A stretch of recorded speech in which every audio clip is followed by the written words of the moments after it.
تو از اون آبیای ما استفاده کرده بودی؟ آره. این استفاده نکردی؟ نه.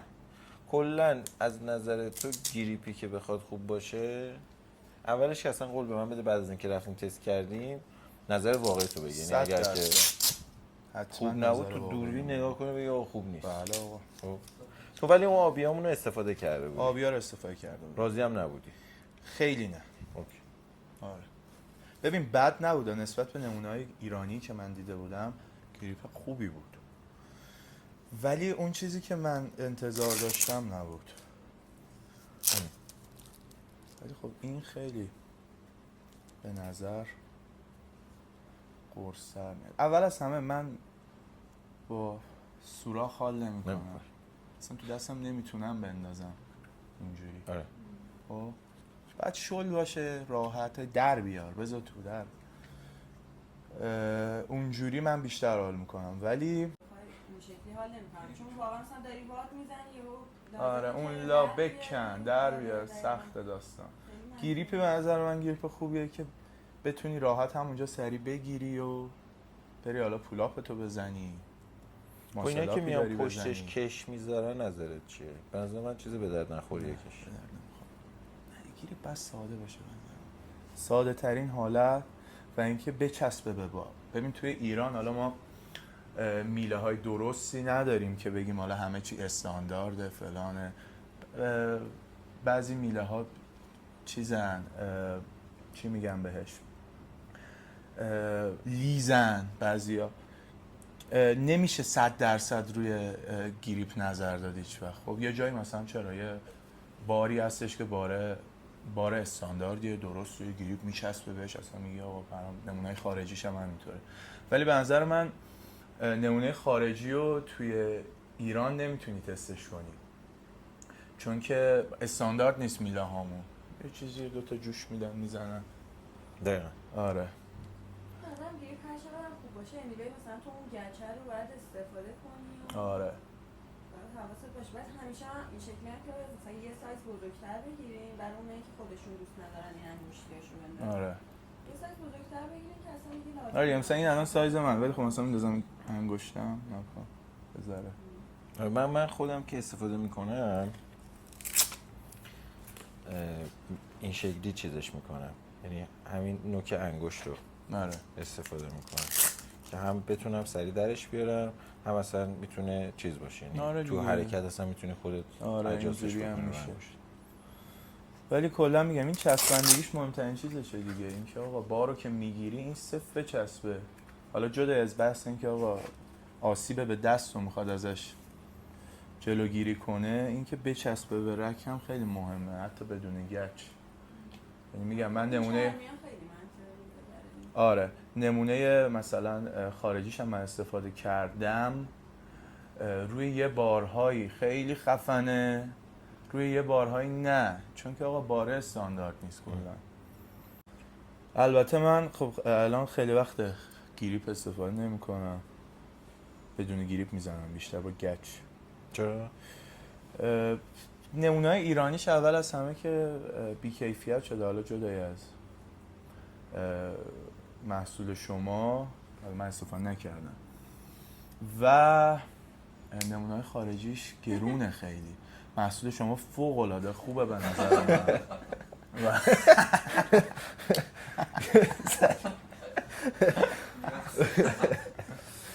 آره گرونه خیلی زیاد. من پول گریپ اونقدر به نظر من دادن خیلی چیزه.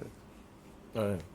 من خودم اصلا اولش اومدم گریپ رو زدم دیدم که اون موقع فکر میکنم یکی از دوستامون هم بود هم باشگاهی خودمون هم بود که آنلاین شاپ داشت و اینا می آورد بیر کامپلکس و ویکتوریا هم موقع اصلا تازه شروع کرده بود توی آمریکا و اینها. این مثلا اول نفرایی هم بود که اینا رو می آورد اگه خاطرت باشه. من قیمت ها رو که من دیدم که اصلا من خودم نگاه میکردم میگفتم من میخوام برم. حالا اون موقع مثلا 1,200 اینا بود 2 تومن بود دو مثلا 400 بود. من خودم 2,400 بدم مثلا برای یه محصولی که اونقدر مثلا عمریت. ببین یه چیزی بهت بگم ورزش کراسفیت 2 تا وجه داره. یه وجهی داره که ورزشکارایی هستن که آماتورترن، دارن این ورزش رو میکنن واسه سلامتیشون، دارن ورزشی که تو بالاخره هر سنینی میتونه انجامش بده، جوون میتونه انجام بده، بچه میتونه انجام بده، سن بالا میتونه انجام بده. یه قشری هن که اینجوری دارن کار میکنن این ورزش رو و خب آقا میخواد طرف 5 تا دونه پولاب بزنه، دستش آسیب نبینه، اذیت نشه دستش. یه وجه دیگه هم داره تو کشور ما که حالا همه جا، نه فقط کشور ما، ورزشکارا اتلیت‌های حرفه‌ای هستن، اتلیت‌هایی که میرن مسابقه میدن، میرن توی فشار شدید، مثلا میره یارو 50 تا یهو توسوبار میزنه، پولاب میزنه، ماسلاب میزنه. اون وجهش هم یه داستانه. برای همین به نظر من باید یه محصولی باشه که هم بتونه این قشر رو ساپورت کنه، هم بتونه اون قشر رو ساپورت کنه. هم این آماتوره که میخواد برای سلامتیش ورزش کنه، آقا دستش کنده نشه، وقتی بارو گرفته پینای دستش اذیتش نکنه، بتونه 5 تا دونه پولاپش رو قشنگ بزنه. و یه دونش هم اون داستانیه که اتلیت حرفه‌ای است، آقا وسط واد اینو درار اونو در نیار، یه چیز راحتی باشه، یه چیزی باشه که بارو میگیره راحت دستش توش واسه 20 تا دونه از موومنت راحت دستش باشه. خود من مثلا وقتی که میایم یه چیزی رو میخوایم دیولپش بکنیم بیاریمش بالا، این شکلیه که حالا مثلا من خودم استفاده میکنم و مثلا عیب و ایرادش رو میگیرم و اینها، به کنار از بچه‌هایی که مثلا حالا قدیمی بودیم و با هم دیگه کار میکردیم، تمرین میکردیم و اینها، میدیم یا مثلا 10 نفر 12 نفر یه محصول رو هی استفاده بکنن تو کار که عیب و ایراد اون یه محصول با 12 نفر مختلف توی استفاده های مختلف در بیاد. این میدیم بچه‌ها تست میکنن و هر ایرادی باشه بهمون میگن.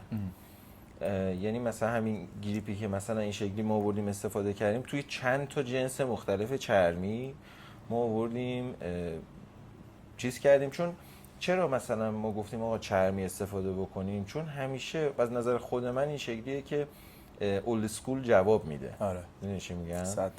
و همیشه از قدیم مثلا ژیمناستیک‌کارا هم گریپاشون چرمیه. آره. و خب مثلا ما ضخامت‌های مختلف هم اومدیم روی این تست کردیم، امتحان کردیم و به این ضخامت رسیدیم که باز حالا مثلا توی چرم بالاخره خب مثلا چرم چون بالاخره طبیعیه، جاهای مختلفی از حیوان میاد استفاده میشه مثلا داخل چرم و ما به خاطر این اومدیم چرم استفاده کنیم. یعنی من خودم خیلی راغبم که از جنس‌های مثلا مصنوعی استفاده بکنیم توش.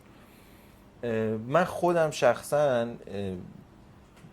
ادعای اینو برای یه سری جنسام نمیتونم داشته باشم که میدونی بگم آقا من دارم رقابت میکنم با مثلا محصول خارجیش، ولی تلاشمون رو داریم میکنیم که بتونیم رقابت رو بکنیم.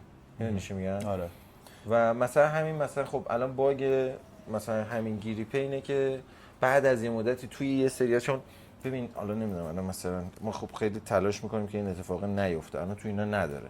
یه سری جاهای مثلا چرم سالک داره، نمیدونم دو پوسته، چیزای این شکلیه. بعضی اوقات توی این مثلا چرم این اتفاق میفته و این پاره میشه. ولی خب مثلا ما اومدیم گفتیم که آقا خب بیاش این هست، ما میدونیم، شما بیا استفاده کن، پاره شد بده یه دونه نوشو. نه اصلا ببین بحث این ولی خب اون جنس خارجیه رو تو مثلا برکامپلکس رو بگیری مثلا آره. یا مثلا ویکتوریا رو بگیری، دیگه راهی نداری بخوای عوضش بکنی. آره. ببین بحث این که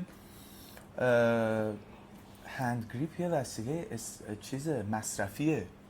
خب به نظر من این چیز مصرفیه و 6 ماه، 1 سال، 2 سال اینا نهایتاً تو بتونی ازش استفاده کنی. حتی 2 ماه اگه خیلی اتلیتی باشی که استفاده داری ازش میکنی.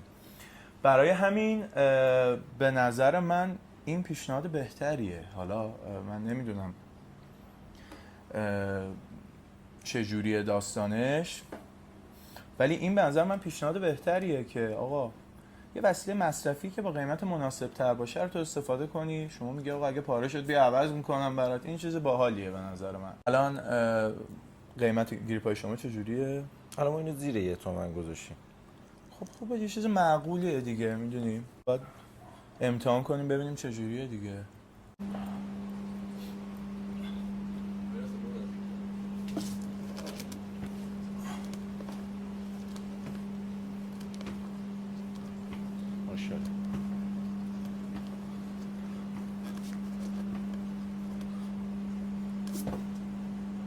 خدایی بگم بهت، خدا وکیلی خوبه. راستشو.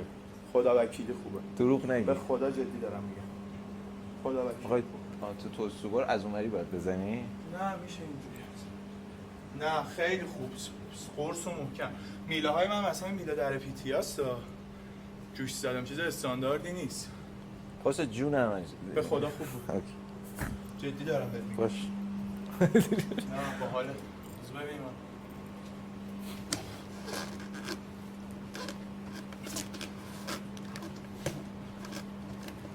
ماشاءالله. آره نه خیلی خوبه. خدایی خوبه. نه باحاله. امتحان کردیم زنگ می‌زد آره این جنس امتحان کردیم پاره شد. این جنس من فلان کردیم این به درد نمیخورد. این زخامت من فلان بود.